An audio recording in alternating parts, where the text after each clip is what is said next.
つまりシゲチー君、君は私の睡眠を妨げるトラブルであり敵というわけさ。キラークイーン。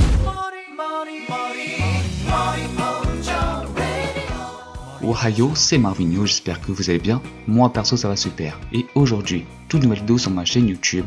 On se retrouve pour le 14e épisode des antagonistes dans les animés et les mangas. Et pour ce 14e épisode, on va parler de Yoshikage Kira de JoJo's Bizarre Adventure. Mais avant que la vidéo commence, je voulais juste vous dire, n'hésitez pas à liker, à vous abonner si ce n'est pas encore fait. Maintenant que cela est dit, c'est parti pour Yoshikage Kira. Ça, itadakoka. Soso. 君にプレゼントがあるんだ。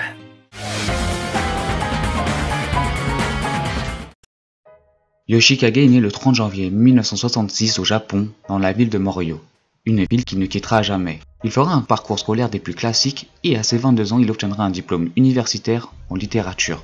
Malheureusement, dans cette même période, il perdra ses deux parents. Après avoir obtenu son diplôme, Yoshikage sera embauché dans le siège social de Kameyu, dont la ville est, puis 5 ans plus tard, il sera transféré à Moryo, sa ville natale, soit à l'âge de ses 27 ans. Mais derrière cette apparence d'homme tout à fait ordinaire, Yoshikage est en réalité un serial killer depuis ses 18 ans. Sa première victime est une femme du nom de Reimi Sugimoto, ainsi que toute sa famille plus leur chien.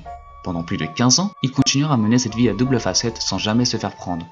Mais un jour, cette routine sera ébranlée lorsque Josuke et sa bande croiseront par hasard le fantôme de Reimi, sa première victime.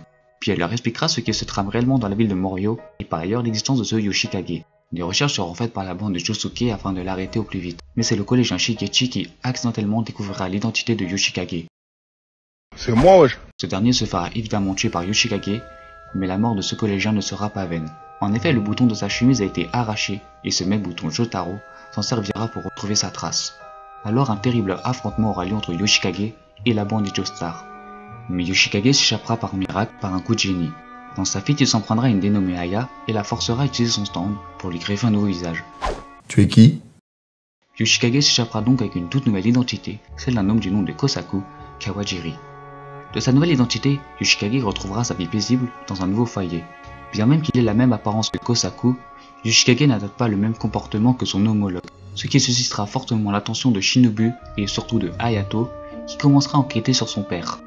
Mais un jour, les pulsions meurtrières de Yoshikage reprendront le dessus. C'est alors qu'il fera exploser un couple. Malheureusement pour lui, Hayato espionnait son père et a tout vu, et a donc démasqué sa vraie identité. Yoshikage sait que maintenant son identité est compromise, pris de panique, il tuera Hayato. Maintenant dépourvu de désespoir comme il ne l'a jamais été auparavant, Yoshikage se fera transpercer à nouveau par la flèche mystérieuse porteuse de stand.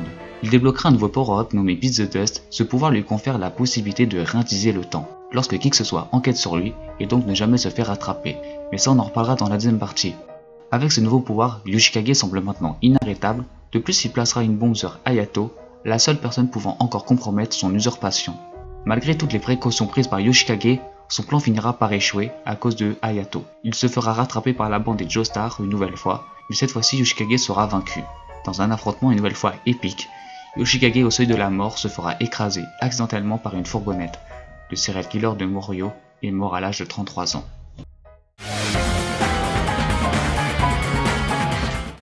Yoshikage possède un stand nommé Killer Queen. Ce stand a la forme humanoïde et très puissant. Sa faculté principale est l'explosion, mais pas seulement. Les pouvoirs de Killer Queen se complémentarisent avec 3 bombes distinctes qui ont chacune leurs propres facultés, avec leurs avantages et leurs défauts. Ce qui offre donc à son utilisateur une diversité d'attaques énorme. Yoshikage les appelle par numérotation. Bombe numéro 1, Bomb Transmutation. Cette capacité propre à Killer Queen permet à Yoshikage de placer des bombes sur des objets et même sur des êtres vivants. Si une personne viendrait à toucher cet objet, TG, Killer Queen pourrait alors faire exploser sa victime jusqu'à la désintégrer complètement.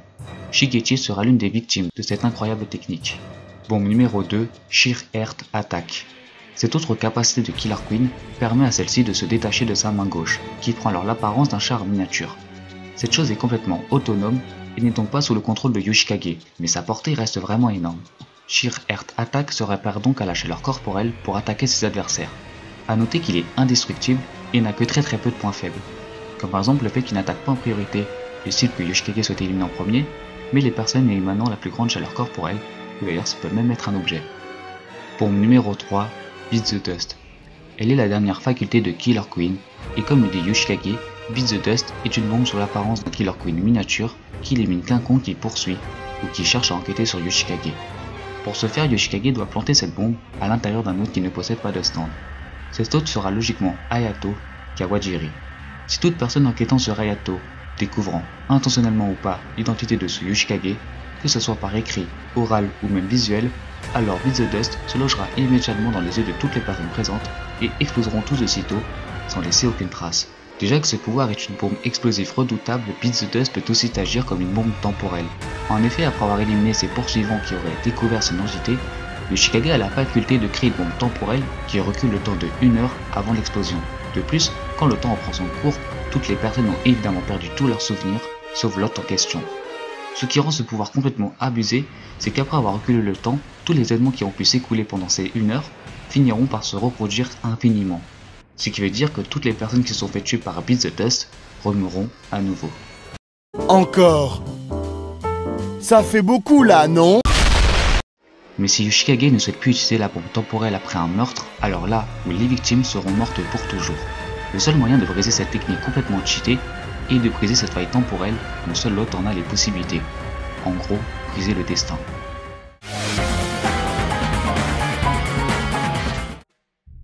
Yoshikage, un personnage insolite qui détire la paix de l'esprit et une vie des plus paisibles, tel est son style de vie.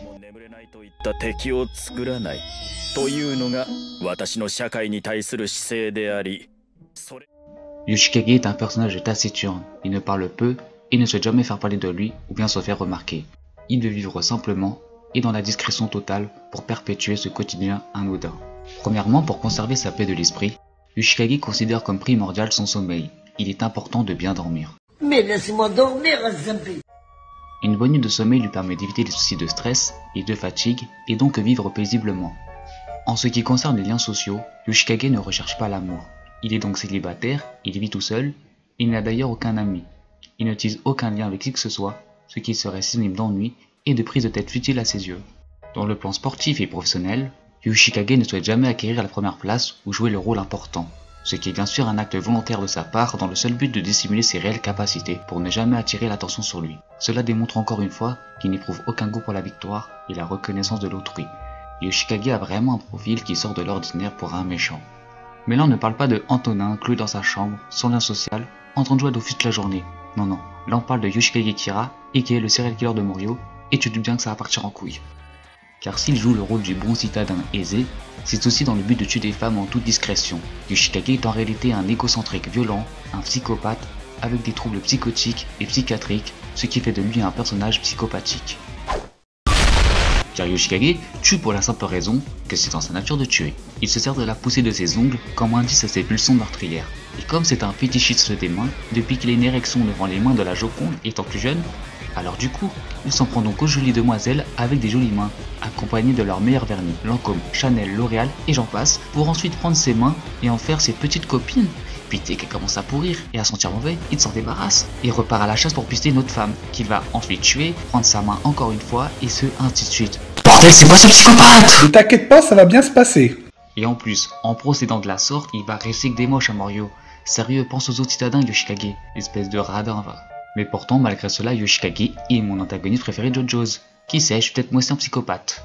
Parce que sérieux, ce personnage a carrément trop de charisme, sa façon d'être, de faire et de parler. Bref, j'adore. En plus, il est inspiré du très grand David Bowie. Et puis son costard Valentino qui porte à merveille, oh là là là là. Bref, pour moi, il n'a rien à envier au grand Dio Brando. Voilà pour conclure, Yoshikage est un homme charismatique, modéré, mais il est aussi taciturne et psychopathique. Et qu'est-ce qu'aurait été la partie 4 de JoJo's Diamond is Unbreakable sans son apparition? Il est tout simplement mon antagoniste préféré de JoJo's, et vu la qualité des méchants dans cette œuvre, il mérite son Oscar du meilleur antagoniste. Et voilà, c'est la fin de cet épisode sur Yoshikage Kira. Ça m'a fait super plaisir de parler de lui car il est sûrement dans mes top 5 antagonistes toutes œuvres confondues. Donc voilà, si la vidéo t'a plu, n'hésite pas à liker, à t'abonner, à commenter. Bref, c'était Marvinho, à très vite, ciao!